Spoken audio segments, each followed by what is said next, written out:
So, dear parents and students, today I am interested to throw some light on the most prestigious exam of India called Civil Services, popularly known as IAS.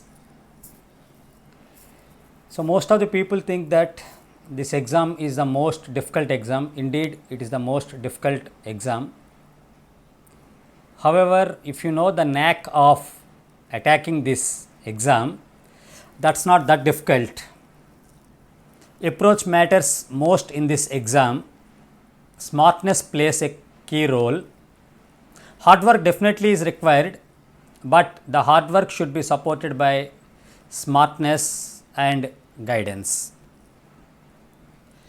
So, most of the parents in India doesn't know about the pattern of the exam and syllabus and so forth. Of late, people are showing more interest into these services. Today, I'll do one thing. I'll just try to explain the pattern of the examination and also marks associated with it. So, this exam is generally 1 year exam which has 3 stages: prelims, mains and interview. The first one, popularly known as prelims, preliminary test, preliminary examination. Generally this happens in the month of May and June, but because of COVID this year the exam has been postponed. And preliminary tests mainly the objective, it's morely objective in nature. Multiple choice questions would be given and the student is required to solve the paper by rounding A, B, C, D. And this exam has 2 parts, morning one part and afternoon the another part. Morning part is general studies, which covers subjects history, geography, economy, polity, current affairs, environment, etc. And the paper consists of 100 bits.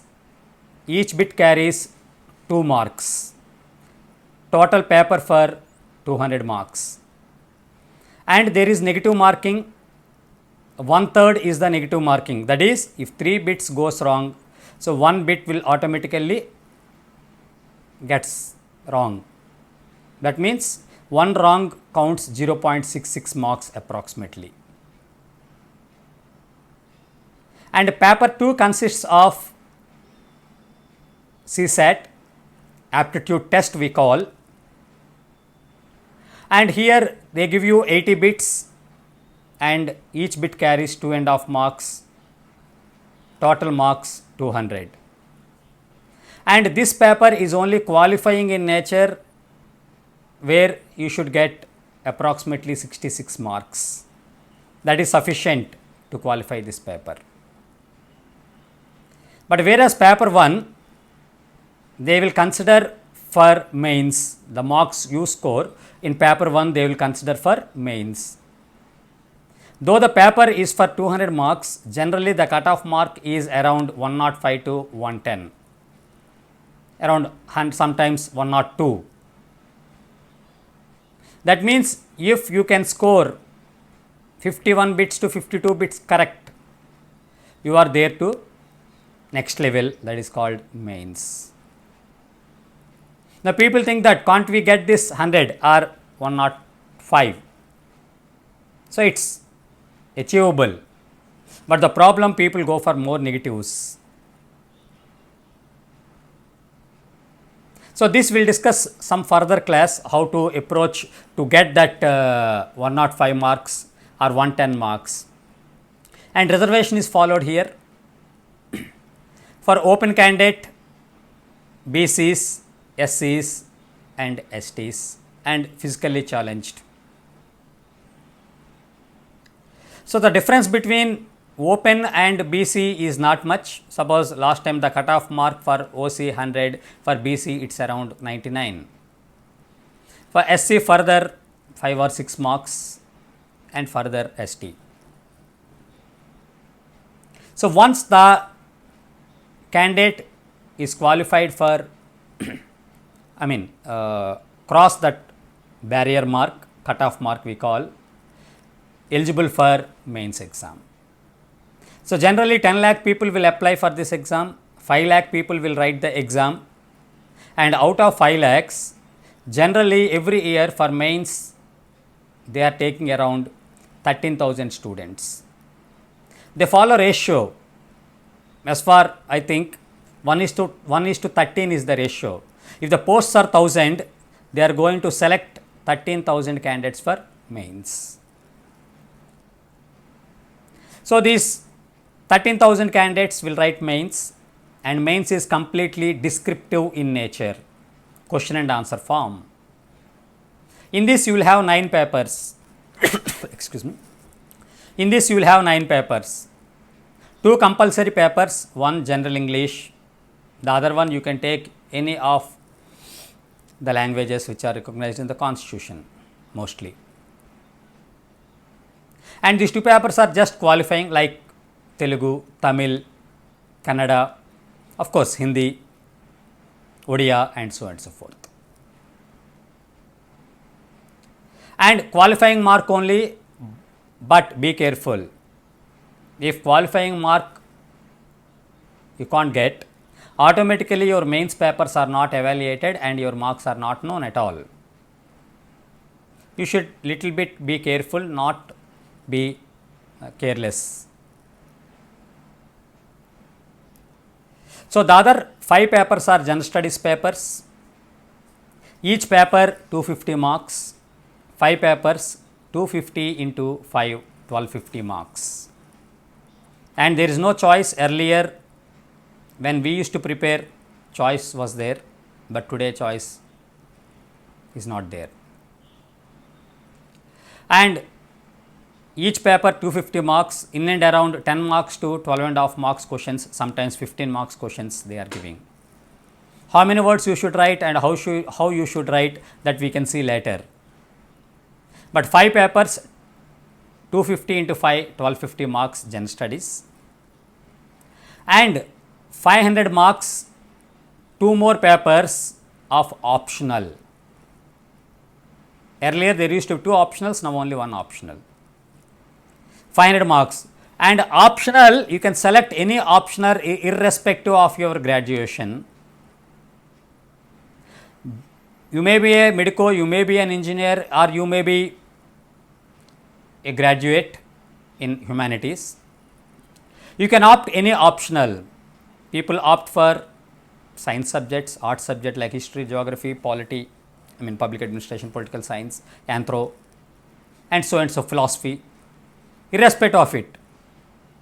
I will tell you one example. One of my students who scored 24th rank, All India, being an engineer, he selected history and geography. At that time 2 optionals were there.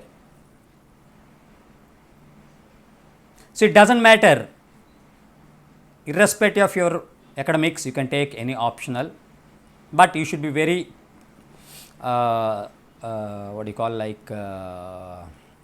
should have that analysis, logic, which optional to be taken. You cannot take it likely, someone got more marks, I can also score that. It is not like that. There are certain rules and regulations to select an optional, that also we can discuss later. So total mains paper for 1750 marks. Leave about the compulsory papers. Out of 1750, if you can score around 850, 800, around 800, you can get interview call. That the third stage. First stage was preliminary, which was completely objective in nature. Second stage was mains, or is mains, which is completely descriptive in nature, question and answer form. Okay, what he is testing, these all things we will discuss later. Today I am interested only in the pattern of the exam. When it comes to interview, it is a oral test. We call it as personality test rather than an interview. Interview total marks 275, the weightage. 275 is the weightage. And interview marks are included in mains marks. That's why it's called personality test. It's a part of mains also. They will club the mains marks and the interview marks. Combinedly will decide your rank. Preliminary just only qualifying. If you cross that cutoff, there it ends. But when it comes to mains, main score will be carried to interview, or interview marks are included in mains marks. Both combinedly will give you the rank. A better interview or best interview, you can score even 200 plus. So 160, 170 considered as a good interview score, provided your mains supports it. And overall 2025 is the paper. Out of 2025, 50% is considered the best, and you can get IAS. And 50% is sufficient to crack this exam. But it's not that easy. As I told you, the smartness, approach, planning, hard work, determination, all this combinedly will give you that. So this is the pattern of the examination. What books to study, everything we can deal later. Now coming to the other aspect, sir, I get calls, sir, I want to prepare IAS, I want to prepare IPS, IRS, which exam I should write? It's not like that. Civil services is a platform. The exam is conducted for a series of 20 posts, and it's like your engineering only.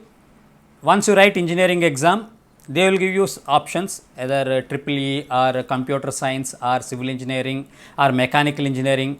Basing on the rank, you get that whatever you want, preferences we call.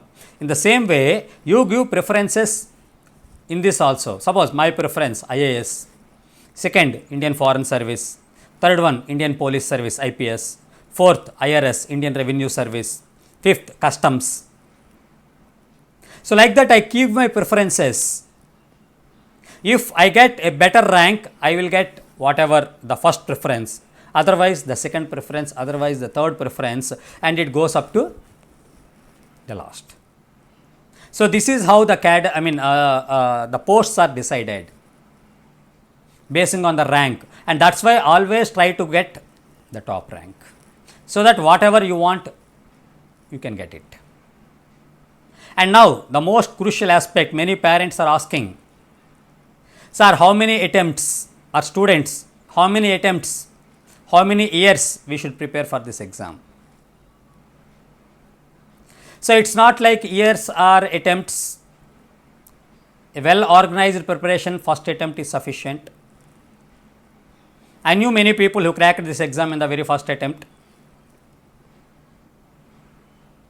Provided you have a strong base. So right from your graduation first year, if you have an idea of preparation of civil services, so this exam can be cracked in the first attempt itself, provided you have that base. So what covers the base, we will discuss later. Don't be notion that this exam cannot be cracked in the first attempt. Definitely this exam can be cracked in the first attempt, and many people have showed the path. But that requires a strong base. I am using the word again, the strong base, a good guide, a mentor. Suppose already you are doing a job. So people who are working also can crack this exam, but they should know how to manage the time. So for both. So these are some essential points to be understood when a candidate or parent is deciding to put their child into this examination. So today this is what I want to share with you all. I hope you got some idea on the pattern of the examination. Any queries, you can just post it or in the comments or whatever it is. You can subscribe my channel, and we will be coming forward with this type of explanations in future